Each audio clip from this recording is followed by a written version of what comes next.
এতক্ষণ দেখিয়েছি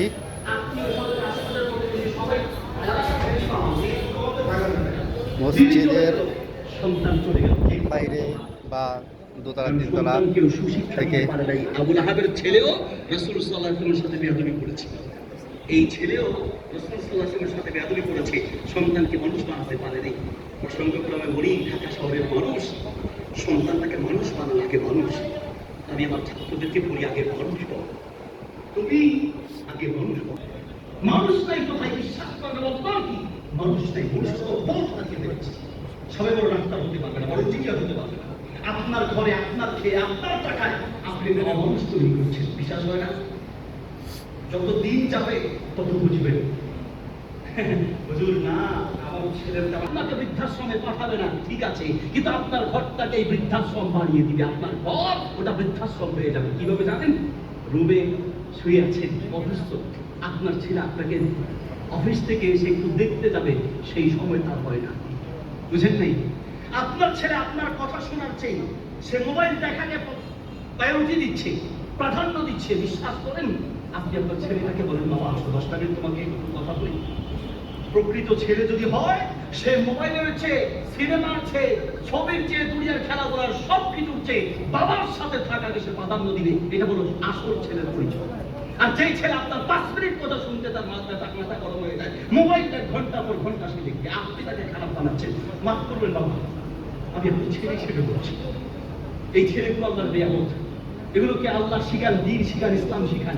এই সন্তান যেভাবে তৈরি হচ্ছে, রাতে ঘুমানোর আগে মোবাইল দিয়ে ঘুম পাড়ায়, কেন করে? নাই রেখে ঘুমায় না। খাওয়ানোর আগে বাচ্চার হাতে মোবাইল দিয়ে, কেন না হয় খেতে চায় না। কি করেছেন আপনি যে খেতে চায় না? বাচ্চাকে কিভাবে খাওয়াতে হয় কোনো ট্রেনিং আছে আমাদের? বাইরের কান্ট্রিতে না, বাইরের কান্ট্রিতে আলহামদুলিল্লাহ বেশিক্ষণ আছি। আপনাদের তো আলহামদুলিল্লাহ যোগ্য ক্ষতি মুফতি সাইফুল ইসলাম ভাই আছেন, আপনারা আলহামদুলিল্লাহ অনেক আইডিয়া রাখেন। আমরা জাস্ট ছোট মানুষ, আমাদেরকে সুযোগ করে দিয়েছেন কথা বলার জন্য, এটা আল্লাহর দয়া। তবুও বলে যায় ছোট মুখে কিছু আয়োজন করেন। বাবা হিসেবে একজন বাবার প্রশিক্ষণের দরকার, একজন মায়ের প্রশিক্ষণের দরকার। বাইরের কান্ট্রিতে কোথাও এই অবস্থা, কোথাও কোথাও এই সিস্টেম আছে। আমাদের বাংলাদেশে হলে বলবো যে একটু খারাপ। যখন বাচ্চা ভূমিষ্ঠ হবে, মানে সন্তান জন্ম দেওয়ার সময় মায়ের পাশে হাজবেন্ডকে দাঁড় করায় দেয়, আপনি এখানে থাকেন। আর আপনি যদি বলেন আমার বাচ্চা ধরে ডেলিভারি হবে, আমি তার পাশে থাকবো, বললে এরকম খুব খারাপ। কেন আপনি থাকবেন? আর আমি তো থাকবো, কারণ আমি যদি তার পাশে থাকি আমার স্ত্রী সাহস পাবে। আমি যদি তার পাশে থাকি স্ত্রীর কষ্ট দেখতে পাবো। আমি যদি তার পাশে থাকি তাহলে আমি বুঝবো একজন মা সন্তান জন্ম দেওয়ার সময় কি পরিমাণ রক্তাক্ত হয়, কি পরিমাণ সে কষ্ট পায়। আমি বুঝবো আমার কলিজা তার জন্য নরম হবে, ঠিক কিনা? আপনি কি খবর দেখেছেন? আমাদের দেশে মাতৃকালীন ছুটি আছে।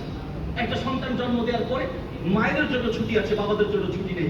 অফিসের স্যারও ছুটি দেয় না, মালিকও ছুটি দেয় না। কেন দেয় না? অথচ দেওয়া উচিত, কারণ মা বাচ্চাকে রাখবে, বাবাও তো সেখানে সহযোগিতা করা দরকার। রাতে মা ঘুমাতে পারে না, দিনের বেলা বাবা একটু সহযোগিতা করবেন। মাতৃকালীন ছুটি যেমন, পিতৃকালীন ছুটিও দরকার আছে। সন্তান জন্ম হওয়ার পরে মা বাচ্চাকে কিভাবে দুধ খাওয়াবে, কিভাবে খাওয়াতে হয়, খাওয়ানোর নিয়ম কি করে, ট্রেনিং আমাদের দেশে নেই। একটাই আমরা পেয়েছি যে মোবাইল না দিলে খায় না। খালি আমরা এটাই বুঝেছি। আগের সেই যুগে ফিরে যান, এখানে অনেক মুরব্বী বাবাজিরা আছে। এই মুরব্বী বাবাজিরা বা আমাদের দাদা নানারা, আমাদের বাবার আমাদেরকে রাতে ঘুম পাড়িয়েছেন কিভাবে, তারা আমাদেরকে খাইয়েছেন কিভাবে? পদ্ধতি কি ছিল? পদ্ধতি ছিল গল্প শোনাতো, ঠিক না? ঠিক না? দাদাই নানিরা কি করতো? গল্প শোনাতো। সেই আগের যুগে ফিরে যান, খালি বলবেন বাবা মোবাইল ধরবি না, আর আপনি তার সামনে বসে গেমসে দুম দুম দুম দুম মারামারি আপনি করবেন, ঠিস ঠিস আওয়াজ সে শুনতেছে, আর আপনি বলবেন বাবা খবরদার বাবা মোবাইল ধরবি না, হুজুর মানা করছে। জিন্দেগিতেও শুনবে না। আপনি বিড়ালের সামনে আপনি যে ভাজা মাছ দিয়ে যতই বিড়ালের ওয়াজ করেন না, হবে না। কাজেই সন্তানকে মোবাইল দিবেন না, ঠিক আছে, মোবাইলের বিকল্প আনন্দ দেওয়ার ব্যবস্থা করুন। মাঝে মাঝে ঘুরতে নিয়ে যান। আমি আমার 2 বাচ্চাকে নিয়ে এসেছি এখানে দেখানোর জন্য, সেই ফেনী থেকে। মাঝে মাঝে ঘুরতে নিয়ে যায় যে হ্যাঁ তুমি যদি সপ্তাহে একদিন যেখানে যাবে, যা খেতে যাবে খাওয়াবো, কিন্তু খবরদার মোবাইল হবে। কি লাগবে তোমার বলো, কি দরকার? হ্যাঁ আনন্দ দেন ভিন্ন পন্থায়, কিছু জোকস আকারে মজার ভদ্র ভাষায় যে সকল গল্প আছে সেগুলো বলা শিখেন। বাচ্চাদেরকে ট্রেনিং দেন, বাচ্চাকে মানুষ বানানোর চেষ্টা করেন। বাপ যেই ছেলে এখনই মোবাইলটা হাত থেকে নিলে আপনার উপর রাগান্বিত হয়, রাগ দেখায়, আবার হুজুর আমার ছেলের মনে জিনের সমস্যা আছে। জিন মেজাজ, আর মেজাজ তৈরি হচ্ছে কেন? আপনার কারণে হচ্ছে। বিশ্বাস করেন, যেই ছেলে যত বেশি গেমস খেলবে, আজকে আসার সময় আমার যে সহযোগী দুইজন, ওরা আমাকে একটা ভিডিও দেখাচ্ছে যে কিছু কার্টুন, ওই কার্টুনগুলো দেখে বাচ্চাদের মেজাজগুলো কিভাবে মানে আপনার হচ্ছে রাগ বেড়ে যাচ্ছে। কারণ গেমস মানে কি, মার ধর মার ধর। এই গেমস খেলতে খেলতে, মারামারি দেখতে দেখতে এখন তার ব্রেনটাই মারামারি, কিচ্ছু হলে এটা ভেঙে ফেলে, সেটা ভেঙে ফেলে। অনেক কথা বলেছি, বেয়াদবি মাফ করবেন। বলতে চাচ্ছিলাম, সন্তানগুলোকে মানুষ বানানোর চেষ্টা করেন। আমাদের সন্তানরা যেন যদি মানুষ হয়, এই সন্তান দিয়ে আমরা সত্যিকার অর্থে বাবা হিসেবে যে শান্তি পাওয়ার, সেটা প্রশান্তি পাবো। বলতে চাচ্ছিলাম, আবু লাহাব কিভাবে ধ্বংস হলো? সে অসুস্থ হয়েছে, আশেপাশে কেউ নেই, তাকে একটু দেখবে কেউ নেই। সর্বশেষ তাকে সবাই পালিয়েছে। মৃত্যুর আগ মুহূর্তে শেষ পর্যন্ত পানি খাবে, সেই পানিটা দেওয়ার মানুষ নাই। মরুভূমির বালু খেয়ে দুনিয়ার থেকে বিদায় হয়েছে। মৃত্যুর পর যখন দুর্গন্ধ কমেছে, দূর থেকে লাঠি দিয়ে ঠেলে গর্তে চাপা দিয়ে দুনিয়ার থেকে বিদায় করেছে। আল্লাহর নবীর সাথে যারা বিরোধিতা করেছে, তাদেরকে আল্লাহ এইভাবে ধ্বংস করে। আবু লাহাবের ছেলে রাসূল সাল্লাল্লাহু আলাইহি ওয়াসাল্লামের সাথে বেয়াদবি করেছে। কি? আল্লাহ রাসূলকে দেখে একদিন থুতু মেরেছে। রাসূল সাল্লাল্লাহু আলাইহি ওয়াসাল্লামকে লক্ষ্য করে থুতু মারলো। আল্লাহকে ছেড়ে দিবেন? রাসূল সাল্লাল্লাহু আলাইহি ওয়াসাল্লাম বলেন, আল্লাহুম্মা সাল্লিত আলাইহি কালবাম মিন কিরাবি। আল্লাহ আমার মুখে থুতু মেরেছে। বললেন, শোনো, তোমাকে আল্লাহ হিংস্র প্রাণী দিয়ে শেষ করে দিয়ে তোমার এই চেহারা আল্লাহ ধ্বংস করে ফেলবে। আবু লাহাবের ছেলে এটা শুনে বাবার কাছে গিয়ে বললো, বাবা আজকে একটা কাজ করেছি। কি? আমি আমার বাবার মুখে, আমি রাসূল মুহাম্মদ সাল্লাল্লাহু আলাইহি ওয়াসাল্লামের মুখে, আব্দুল্লাহ বেটা মুহাম্মদের মুখে সাল্লাল্লাহু আলাইহি ওয়াসাল্লাম থুতু মেরেছি। কি বলো, থুতু মারলা তুমি? কিছু কি বলেছে? বলছে, হ্যাঁ। কি? আমার এই মুখটা কি হিংস্র প্রাণী খেয়ে ফেলবে। আবু লাহাব বলল, বাবা তাহলে তোমাকে সতর্ক থাকতে হবে। কেন? বলছে, আমরা জন্মের পর থেকে দেখে এসেছি মুহাম্মদ যা বলে পৃথিবী উল্টে যেতে পারে। এই আব্দুল্লাহর বেটা মুহাম্মদের কথা দুই রকম হতে দেখি নেই। কাজেই তোমাকে সতর্ক থাকতে হবে। কি করতে হবে? যেখানেই যাবে আমাকে সাথে নিয়ে যাবে, যেখানেই যায় বাবার সাথে করে যায়, যেখানে যায় বাবার সাথে করে যায়। সিরিয়ায় যাবে ব্যবসার উদ্দেশ্যে। চিন্তা করলেন, ছেলেকে রেখে গেলে যদি সিংহ খেতে আসে তো তাকে বাঁচাবো কি করে? বলছে, তুমি আমার সাথে চলো। নিয়ে গেলেন।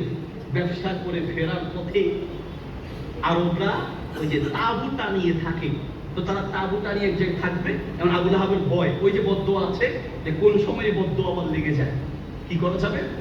বলছে, একটা কাজ করো, দুই ভাগ করো। এক ভাগ আমরা ঘুমাবো, আর এক ভাগ পাহারা দিবে। আবার আমরা জাগ্রত থাকবো, পাহারা দিব, তোমরা ঘুমাবে। বলো ঠিক আছে। আবু লাহাব সহ একদল ঘুমালো। সেখানেও সিস্টেম করেছে যাতে কোনো সিংহ আসলে অন্তত সবাইকে খুঁজে পেলেও নিজের ছেলেকে যেন খুঁজে না পায়। এই জন্য সবাইকে গোল করে, এইভাবে গোল করে ঘুম বানিয়ে নিজের ছেলেটাকে ঠিক মাঝখানে রেখেছে। সিংহ আসলেও যেন, অন্য কাউকে পেলেও যেন আমার ছেলেকে খুঁজে না পায়। সবাইকে সবাই যখন ঘুম বানিয়েছে, কিছু পাহারা দিচ্ছে। রাত একটু গভীর হলো, দূর থেকে সিংহ এসে খালি মাথাটা হা করেছে। ইতিহাসের কিতাবে আসে, এই সিংহর হা করা দেখেই যারা জাগ্রত ছিল, পাহারায় ছিল, সবাই পালালো। তাদেরকে ধাওয়া করে যখন তারা দূরে সরে গেল, পিছনে ফিরে এসেছে। ওরা দূর থেকে তাকিয়ে দেখছে যে সিংহ কি করে। দেখছে প্রত্যেকের মুখের কাছে সিংহ নাক নিয়ে শুকতে লাগলো। শুকতেছে, কিন্তু কাউকে কিছু বলে না। কারণ বলবে কেন? দরকার তো আসামির দরকার, এদেরকে তো সিংহের দরকার নেই। পরে সবাই নাক মুখ শুকা শেষ, নাক মুখের কাছে নিচ্ছে, ছেড়ে দিচ্ছে, আর একটার কাছে যায়। সর্বশেষ একটা সিংহ লাফ দিয়ে আবু লাহাবের ছেলের কাছে গিয়ে যখন নাকটা মুখের কাছে নিল, সিংহ বুঝতে পারলো এই তো আসল আসামি।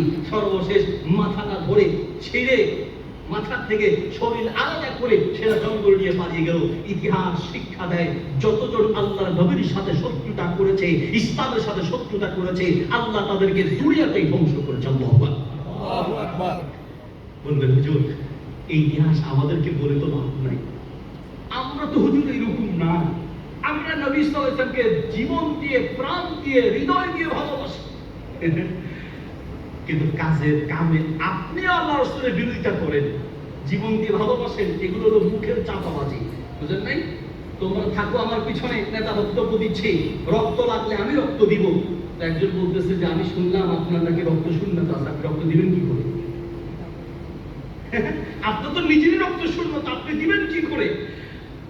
জান লাগে, প্রাণ লাগে, নবী সাল্লাল্লাহু আলাইহি ওয়াসাল্লামের জন্য সব দিবেন সত্য কথা। আপনি আল্লাহ নবীর বিরোধিতা করছেন। কিভাবে করছেন? যখনই আল্লাহ নবীর কোন সুন্নতকে নিয়ে তিরস্কার করছেন, কটাক্ষ করছেন, আপনি আল্লাহর নবীকে অপমান করছেন। আপনি করছেন।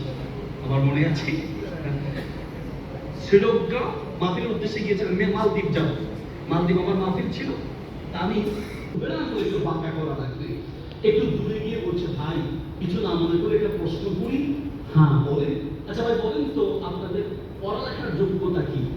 বলছে মিয়া ফাইজলামি করেন, আমি এলএলবি পাস, ও মাস্টার্স পাস, ও পিএইচডি পাস।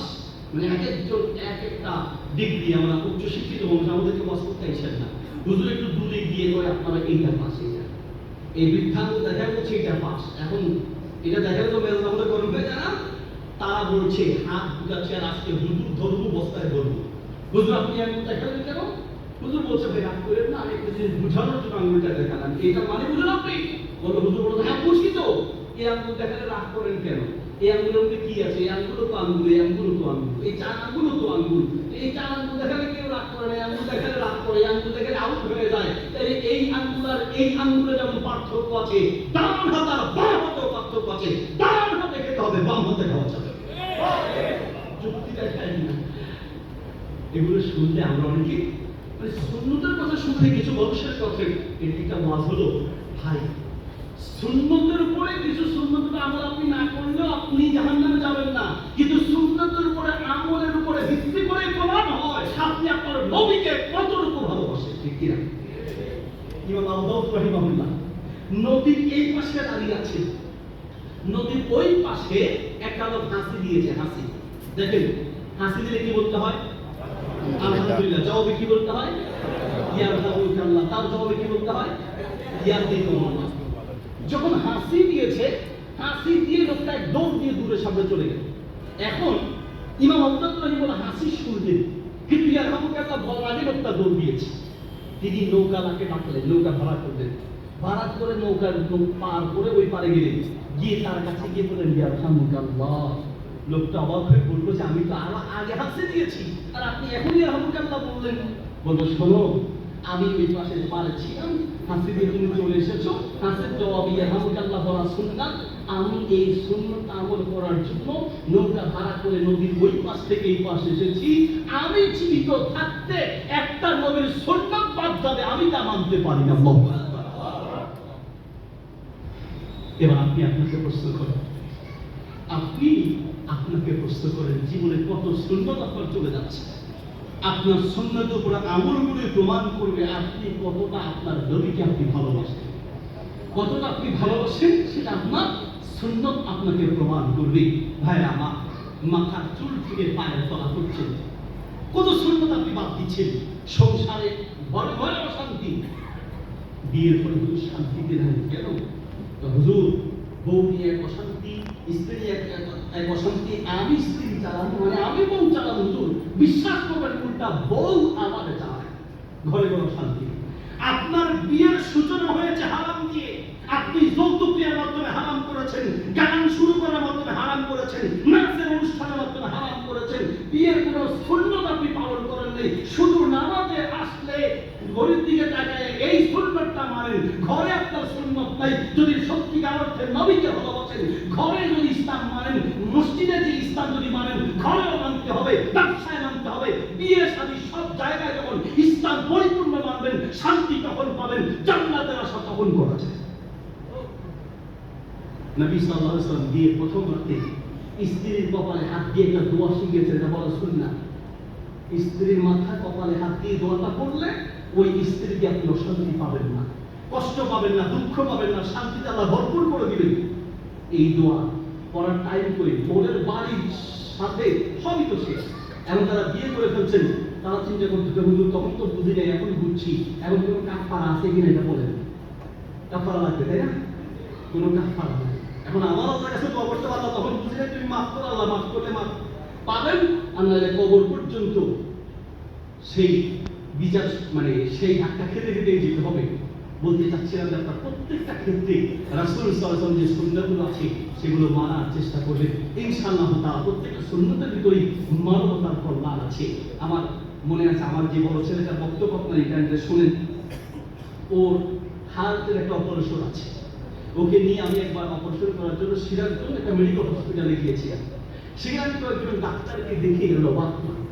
দেখলাম যে আমার সাথে খেতে বসেছে তো দুইজন মেসওয়াক করি না। নবী সাল্লাল্লাহু আলাইহি ওয়াসাল্লাম দুনিয়া থেকে বিদায় হয়ে যাবেন।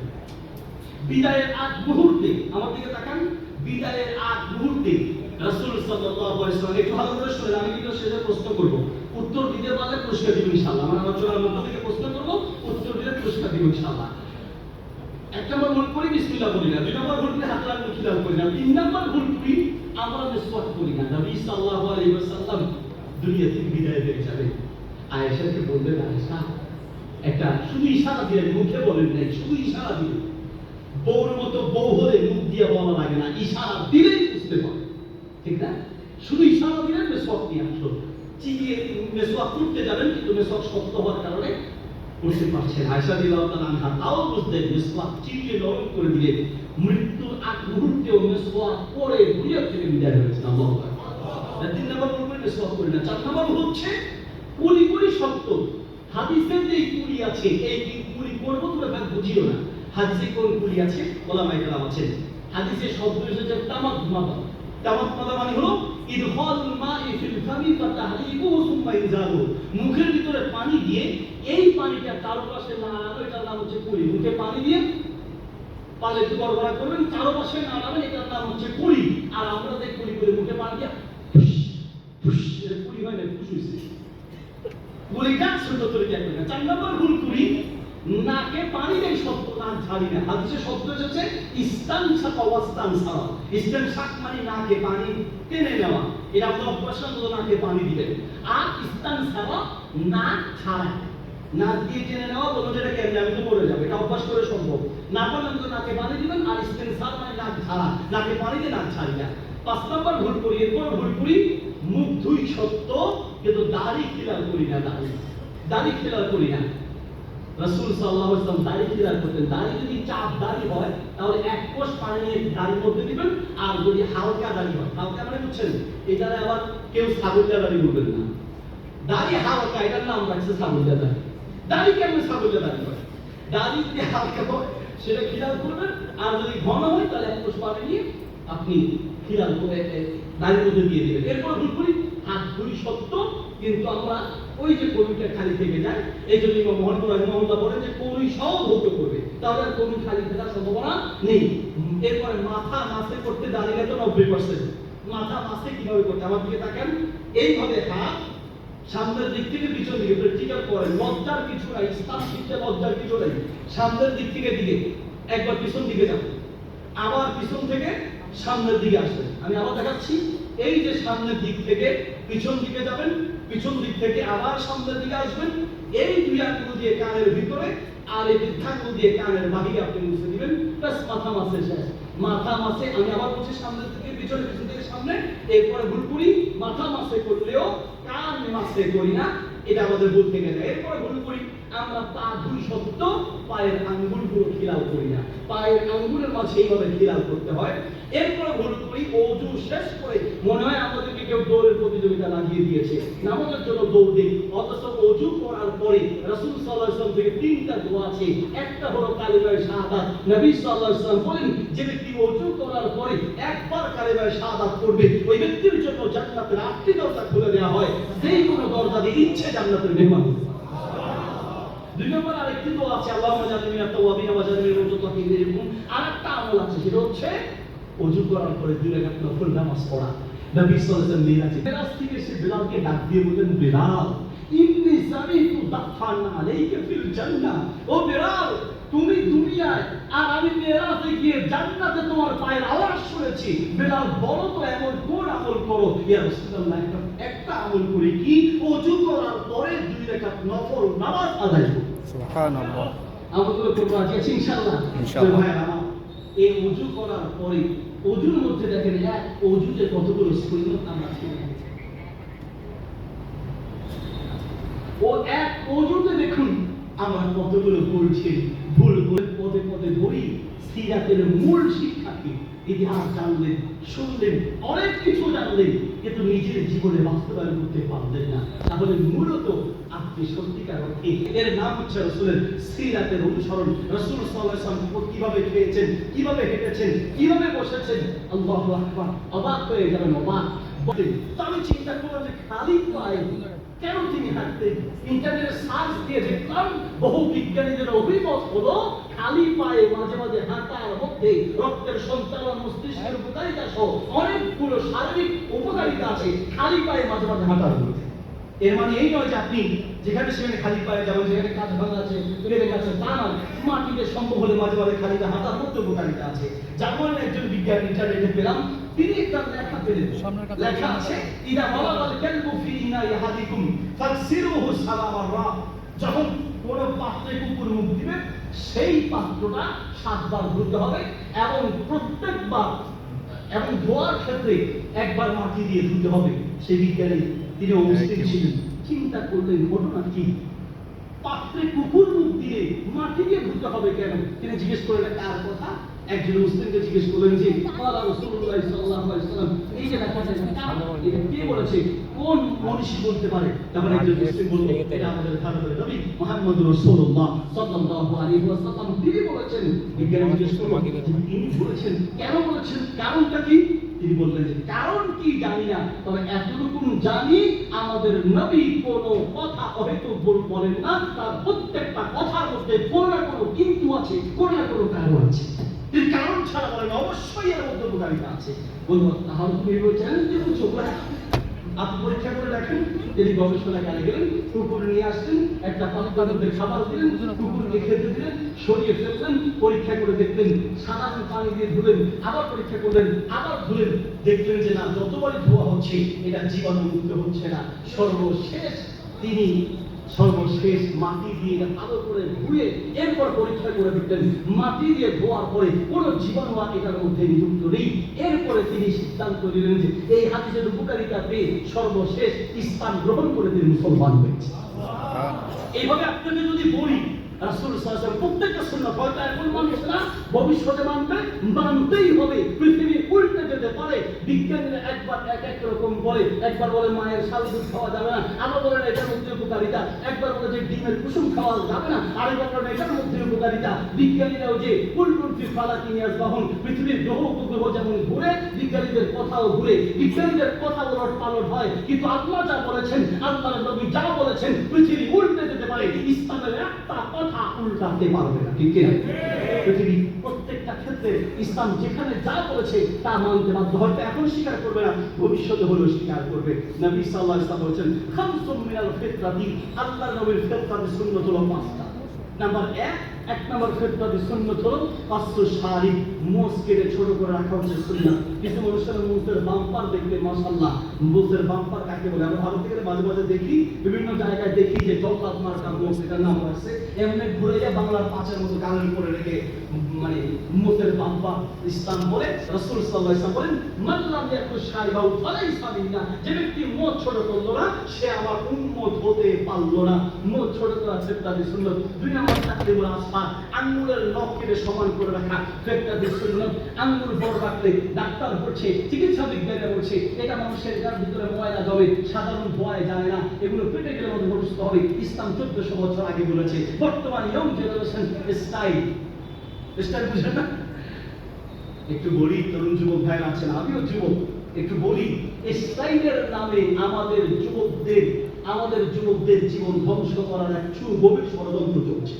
স্টাইলের নামে আমি নামাজ পড়তে যাব মাহফিলে, তো মসজিদে ঢুকবো, একজন বলছে একটু পরে ঢুকে। আরে ভাই নামাজ চলছে, একটু পরে কেন?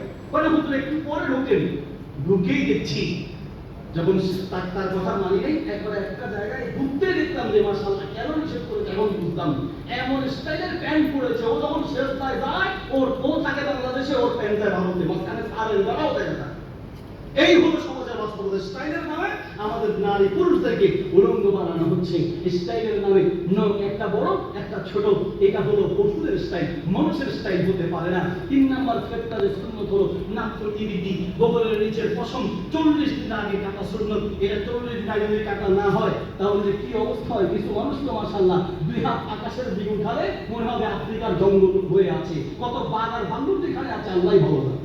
এই হলো সমাজের বাস্তবতা।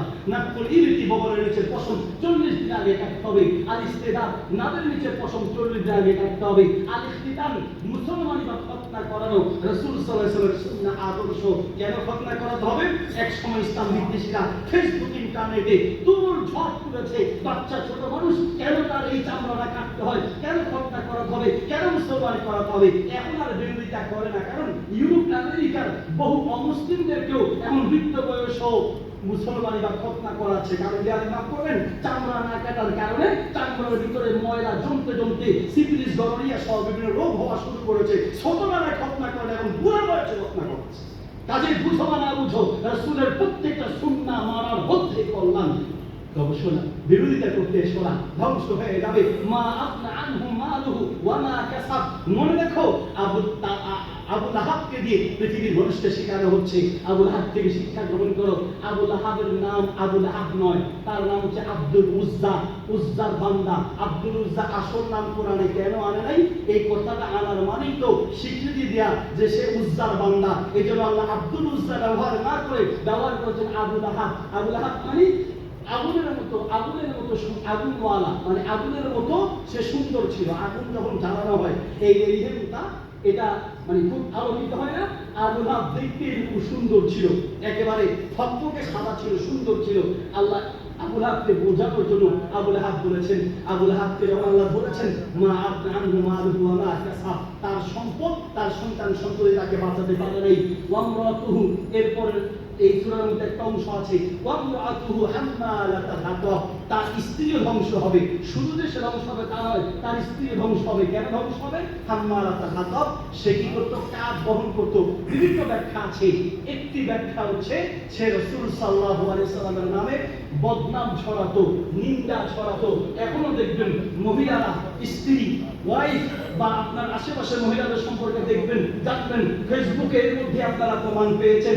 কোন কারণে স্বামীর সাথে কোনো রাগ করেছে, যদি সে ফেসবুকের সেলিব্রিটি হয়, ফেসবুকের পরিচিত ব্যক্তি হয়, আর দেরি নেই, মুহূর্তের মধ্যে ফেসবুকের বিরুদ্ধে বদনাম করে একটা স্ট্যাটাস দিবে, আবার কতক্ষণ পরে ক্ষমা চাইবে। তুমি যে বদনাম করেছো তখনই তো বদনাম, তখনই তো তোমার বোঝা উচিত ছিল যে একজন নয় লক্ষ মানুষের কাছে তার মান সম্মান চলে যাবে। যদি বাস্তবতা হয়ে থাকে তাহলে তুমি তাকে সংশোধন করতে, আর যদি বাস্তব হয় তাহলে লিখতে এক কথা, এখন লিখে পরে আবার ডিলিট করে কেন বলছো যে আমার ভুল হয়েছে। সব ভুলের ক্ষমা পাওয়া যায় না, এটাও ঠিক ওইরকমই একটা ভুল। এই জন্য হাম্মালাতুল হাতাব, যেই সকল মহিলারা বদনাম করার অভ্যাস আছে তাদের থেকে সতর্ক থাকা উচিত। বলবে যে আপু আপনাকে বললাম আর কাউকে বলবো না, এই কথা বলতে বলতে উনি একজনই 14 জনের কাছে বলা শেষ, 15 জন নাম্বারকে বলবো যে আপনাকে বলেছি আর কারণে বলি, ঠিক না? হাম্মালাতুল হাতাব, বিশেষ করে মহিলারা এই কাজগুলো বেশি করে মানুষের ব্যাপারে বদনাম ছড়ায়। এই জন্য যত গোপন কথা আছে যতদূর সম্ভব নিজের পার্সোনাল কথা কাউকে বলতে যাবেন না, পুরুষকেও বলবেন না, মহিলাকে তো নাই। যতদূর সম্ভব এটা থেকে নিজেকে বিরত রাখবেন। একজন আরো গভীর একটা কথা আছে, তুমি যেই কথা তোমার 2 ঠোঁটের ভিতর রাখতে পারো নাই, তোমার যেই কথা 2 ঠোঁটের ভিতর রাখতে পারো নাই, তুমি আরেকজনের কানে ঢুকানোর পরে সেটা তার ভিতরে থাকবে, তুমি এটা আশা করো কি করে? তোমার ঠোঁট থেকেই তো বের হয়ে গেছে, তোমার ঠোঁট থেকে তো বের হবে, এটা সোজা কথা। ভাইরা আমার, মূল কথা হচ্ছে নিন্দা করা। এটা আমাদের সমাজে শুধু যে মহিলাদের তা না, পুরুষরা একেবারে দুধের ধোয়া, কারো বদনাম করে না নাকি? করে না? করে না? করতে লাগবে বা সাদা টান টান করে না। খতিব সাহেবের ওয়াজ সবসময় ভালো লাগে। একদিন যদি নিজের মতের বিরুদ্ধে যায় তো সেই দিনই শাস্তি। এই খতিবের 14 গোষ্ঠী উদ্ধার করে শাস্তি পাবে না। আমার ভাই, সব কথা আপনার উন্নত হবে না। দুনিয়ায় চলতে গেলে একটা ডাস্টবিন নিজের সাথে রাখবেন, যে ডাস্টবিনে আপনার অপছন্দের কথাগুলো ফেলে দিবেন, এটা মানুষকে হেঁটে হেঁটে বলবেন না। নবী সাল্লাল্লাহু আলাইহি ওয়াসাল্লাম বলেছেন, তাজিদুনা শাররান নাস ইয়াতি হাউলাই বিওয়াজহিন ওয়া ইয়াতি হাউলাই বিওয়াজহিন। এই পৃথিবীর সবচেয়ে নিকৃষ্ট মানুষ হচ্ছে তারা যারা একজনের কাছে একরকম আরেকজনের কাছে আরেক রকম, ইমাম খতিবকে একরকম, কমিটিকে আরেক রকম, মুসল্লিকে একজনকে একরকম, আরেকজনকে আরেক রকম, ভাইকে স্বামীকে একরকম, স্ত্রীকে আরেক রকম বলে যারা প্যাঁচ লাগায়, ঝগড়া সৃষ্টি করে, আল্লাহর নবীর ভাষায় এরা কুকুর শুকর দুনিয়ার সবচেয়ে নিকৃষ্ট প্রাণীর চেয়েও নিকৃষ্ট। একটা আমলের কথা বলে দিই, একটা আমলের কথা বলি ভাই, কোন আমলকে ছোট করে দেখবেন না। আলহামদুলিল্লাহ আমার আল হিদা ফাউন্ডেশন আমরা সরকারিভাবে নিবন্ধন করেছি, আমরা একটা সিস্টেম চালু করছি। আপনাদেরকে বলবো ফ্যামিলি কাউন্সিলিং, যেটা আমাদের দেশে নাই।